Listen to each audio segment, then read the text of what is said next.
Meanwhile, Nancy Pelosi saying in this whole North Korea dust-up, Kim Jong-un is doing okay. Take a look. I think it's a good thing for Kim Jong-un. Here you had a thug, a person who killed his own family members, a person who runs a police state being legitimized by the President of the United States. They were on a par with each other. He got global recognition and regard. He's the big winner. And when he got this letter from the president saying, okay, never mind, he must be having a giggle fit. All right, Lee Spieckerman, who's here, SpieckermanMedia president, that you got that, right? That Democrats are playing this as a botched opportunity for the president. Yeah, that's reprehensible that Speaker Pelosi said that. I mean, that is worse than the media reacted, excuse me, when President Reagan walked away from Gorbachev at Reykjavik and people were acting like the world was ending. This is part of a negotiation, obviously, and for anybody in the Democratic Party or anybody in the media to portray this as some kind of catastrophe or the end of the road with North Korea is ridiculous. And they're going to have egg on their faces. Why would anybody even risk opining on something like that when it changes not only day to day but can change hour by hour? I mean, it was reprehensible in terms of being a good citizen, a good American, and it was a terrible political strategy. Yeah, I could imagine if that were Barack Obama, who was holding back on talks with the North Korean leader. I don't think the reaction would be the same there from Nancy Pelosi. No. Having said that, is it your sense that these talks can get back on, and how important is it to North Korea and us that they do, or is it? Well, I'll tell you who it's important to is China. And frankly, what we need, the maximum pressure campaign, needs a whole additional dimension.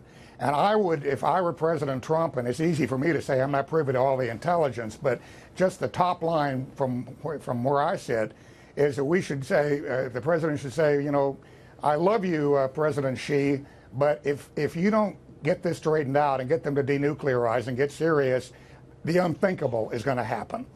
And I would say we're going to slap a 40% on top of the military threat. We're going to slap a 40% tariff on all Chinese exports to the United States until this is resolved. We're going to sanction your largest banks that launder money for North Korea, meaning that they can't conduct business in dollar-denominated in dollars, which would be catastrophic for those banks and for the Chinese economy. You know, we've got to get serious and work this, in my opinion, through China, because I don't think North Korea really listens to us. They do listen to China, and we have a lot more cards to play there. We have a hell of a lot more leverage with China than we're currently using.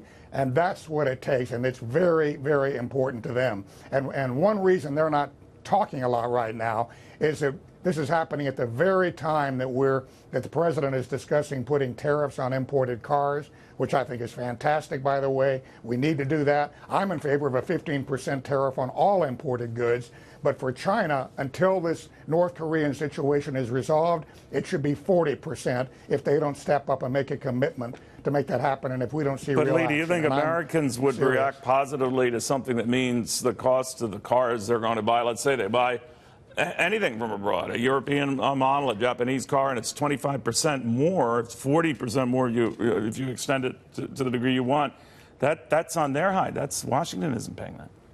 Well, you know what? Buy American. And number two, most of these automakers foreign automakers already have a sizable American manufacturing footprint. They need to expand it. They're also going to compress margins and do whatever it takes to minimize the impact of a tariff like that. But I'm endorsing 15%, not 25, not 40. You know, at the end of World War II, we had a very high tariff. Even after World War II, we lowered it dramatically to help our allies rebuild after the war. And now we're way past that. And so we need the jobs, we need the revenue. There's no other way we're going to be able to raise the revenue that we need over the next 10 years unless we have a dramatic increase in income taxes or a politically impossible cut in entitlement programs and even discretionary spending.